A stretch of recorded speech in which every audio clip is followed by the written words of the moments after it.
What is up, guys? Welcome back to the channel. Guys, I came across this video. Thought it was very interesting because all malls here are dying out, and it's not like how it used to be. This channel is Adam something why US malls are dying and why European malls aren't.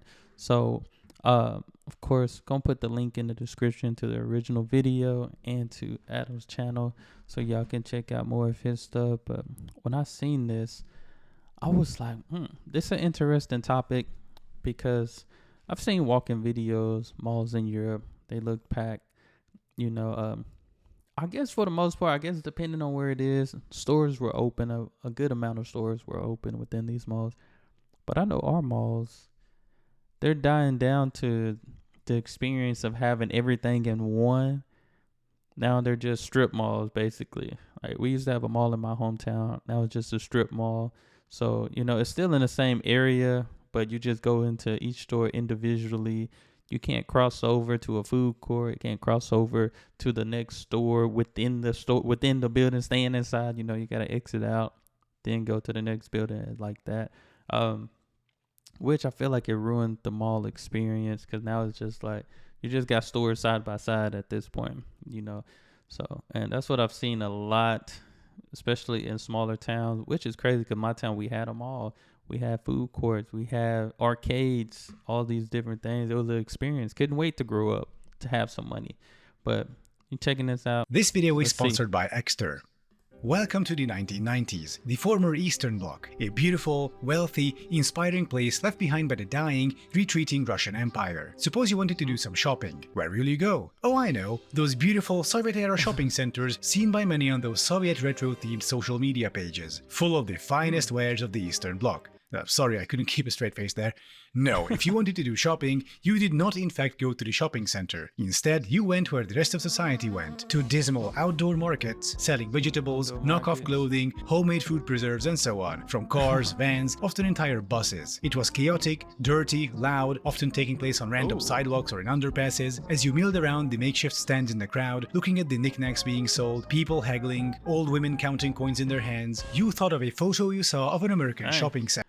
Now, I can say we do have flea markets still. There's people, they gather things and sell things, at least in the town next to me. They get together, have just like a strip of people just selling things outdoors, of course.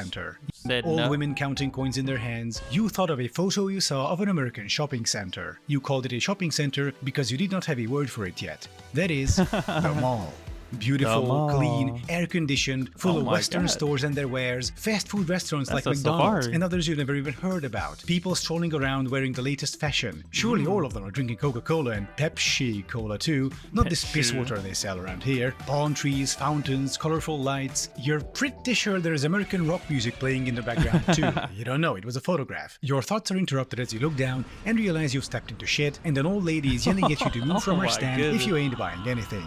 The shopping mall was the ultimate symbol of 1990s Western prosperity, and it wasn't long before they spread through Europe too, including the former Eastern Bloc. Today, malls in places like Budapest, Prague or Warsaw are basically indistinguishable from their modern American counterparts, except for one thing. Malls in Europe are thriving, while in the US they are slowly dying out. Why is that? People often say it's because of Amazon and online commerce, but Europe has those too. Is it a purchasing power issue? But how? America is the richest... I ain't want to say it, but as an American myself, speaking on behalf of Americans, probably not, if you're American watching this, you probably disagree. I think we getting lazy. We don't want to walk around nowhere. That's what I think it is. Which is a good exercise. I just feel like some malls, we have some big malls, but I don't think people want to walk around the mall like that anymore. Then again, I hate bringing it up, but it is an issue. People just want to try to shoot things up when there's a lot of people.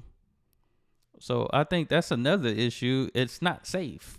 Commerce, but Europe has those too. Is it a purchasing power issue? But how? America is the richest country on the planet. Lots of full wallets over there. Though sometimes those wallets need Lots of replacement full and wallets additional over there. company. This is where Exter comes in with their compact, stylish, neat products. Some of Wow. which they've sent me to try for myself. The Exter wallet is nice and compact. It I even has a need that button to wallet get your cards myself. out and a strap to hold your paper cash. It's really nifty and fits into every pocket. The keychain I was skeptical about, but it turns out it's a nice fit. It has an additional loop to fit all the keys that aren't flat. You can even fit the keychain I finder need into that. it, which means if you don't know where you put your keys, you can make this thing peep within 60 meters using your phone. It even has an LED light if you have trouble finding the keyhole at night. The wallet tracker is a credit card sized, well, tracker that alerts you if you leave your wallet behind. It works via long-range Bluetooth up to 60 meters, where you'll be able to see your wallet's last location on your phone. That's And you can high also ring quality. your wallet, which is also pretty cool. With 3 hours of solar charge, the tracker will last 2 to 3 months, so don't worry about it running out. The laptop case is icing Wow. on the cake. It's really nice, classy, and high quality. Use my link in the description to get up to 35% off Exter products till the I'm gonna 20th have of to do June that. during Exter's Father's Day sale. Big thanks to Exter for sponsoring today's video, thus helping me make more content for you. And now, back to the program. Exter.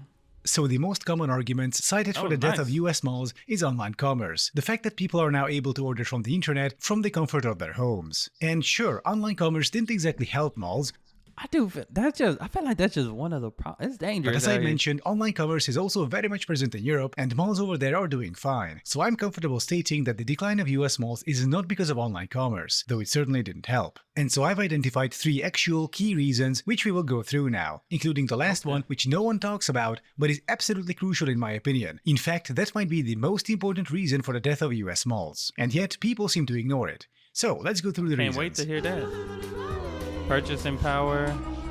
They do have a lot of good deals Malls online. are only ain't alive gonna as long as they have customers who can afford to buy their stuff. And in the US, this isn't the case everywhere. Entire regions lost their well-paying jobs as industry went offshore. Looking at the central US today, those libertarians weren't joking. The free market really took care of those regions. As high-paying jobs left, so did many people. Those who stuck around were considerably poorer and often couldn't keep many of the malls alive. So did this happen in Europe? Well, not really. European economies are built differently, especially those in the EU. Yes, there is a competitive capitalist market, but with important quirks. To illustrate this, let me talk about trains for a moment. A couple of weeks ago, I went hiking to the Czech Republic. First, I took a train from Leipzig to Chemnitz, where I met my friend. The next day, we took another train to Dresden. Both of these trains were operated by a Wow. company called Transdev. Then we went on to Liberec on a train operated by the company Die Länderbahn. Finally, from been through the Liberec, whole we took a country. train operated by Arriva to Železný Brod. So private rail operators all the way. Or were they? Arriva is owned by Deutsche Bahn, the German state railway. Die Länderbahn is a Man. Trenitalia subsidiary, which is the Italian state railway. And Transdev is majority owned by the French government. And these state-owned companies compete in free market tenders across the EU, where they try to offer the best price they can to local governments to provide rail service on a given line. Usually anyway. It's an interesting mixture of the private and the publicly owned. It's like a state capitalist free market. And it seems to be working pretty well. All this is to illustrate European economies work differently and aren't subject to the same types of shocks the US economy is. With That's very a few fact. exceptions, European purchasing power has been rising across the board. Even in Central and Eastern Europe, the poorer parts indicated by this chart. And this increase has been more geographically even compared to the US. So there aren't any continent-sized, newly appeared economic black holes like the Rust Belt, or such enormous, unaffordable urban areas like on the West Coast. Also, in Eastern Europe, major regional economic depressions happened before malls came about, so local malls dodged that bullet, but they did something else in Europe, or rather, they didn't do something, which Americans did. Oversupply. Oh my goodness. This is the worst thing right here. Because I've seen people resell shoes and they buy so much of one type of shoe trying to sell it and fail. And that's just one person. So just imagine companies getting a bunch of stuff that they think a lot of people are going to buy and Which fool 'em. Americans did. They don't. Oversupply is a killer. American malls are exotic in the sense that there are so many of them. Copious amounts of commercial space was built out in the form of enclosed malls, outdoor malls, power centers, lifestyle centers, and so on. Consequently, there is a lot more commercial space per capita than in Europe. A lot more. Like 10 times more than Germany, for example. And in German cities where there is an oversupply, like Chemnitz, the city I've recently talked about, you get the same mall deaths. But Chemnitz is an exception because those malls and shopping centers used to have a demand base. It's just that following the fall of the Berlin Wall, people started leaving for former West Germany, and suddenly there was a commercial oversupply. But such a situation couldn't happen otherwise in Europe, as regulations that govern building new commercial space are far more stringent than in the US. Libertarians call this government red tape crippling the economy, while adults call it necessary regulations to avoid mass closures and urban decay. Right. The large number of US malls also means they are of lower quality and more mass-produced. Yeah. Take a look at this one, the former Metro Center Mall in Phoenix, Arizona. Why is it falling apart like that? Yeah, What material did they use? Cardboard? If any country builds that many malls, it is inevitable that many of them will end up cheap and mass-produced, both inside and outside, both architecturally and in terms of what they offer. And the mass-produced, standardized, consumerist bullshit just isn't something people look for nowadays. Compare the Metro Center Mall to, say, Palladium in the center of Prague. This is the facade of the mall. That's a real historical building into which they integrated the whole thing, and it continues on behind. It's a well-made building, and the interior is also high quality. It's actually right across an old Soviet-era shopping center too, so that's a neat callback to the start of the video. But Palladium is a positive example in something else as well. The third reason why US malls are dying. Namely, bad urban planning. Yeah. This is the issue I barely hear anyone talk about when it comes to dying malls. Yes, purchasing power and oversupply are important, but where the mall is and what's around it is also just as important. Looking at Palladium, there's a tram stop right next to it, a metro station, and it's a corner away from Masarykovo, the commuter rail station. Palladium is so that's very convenient right there. What is that in Prague?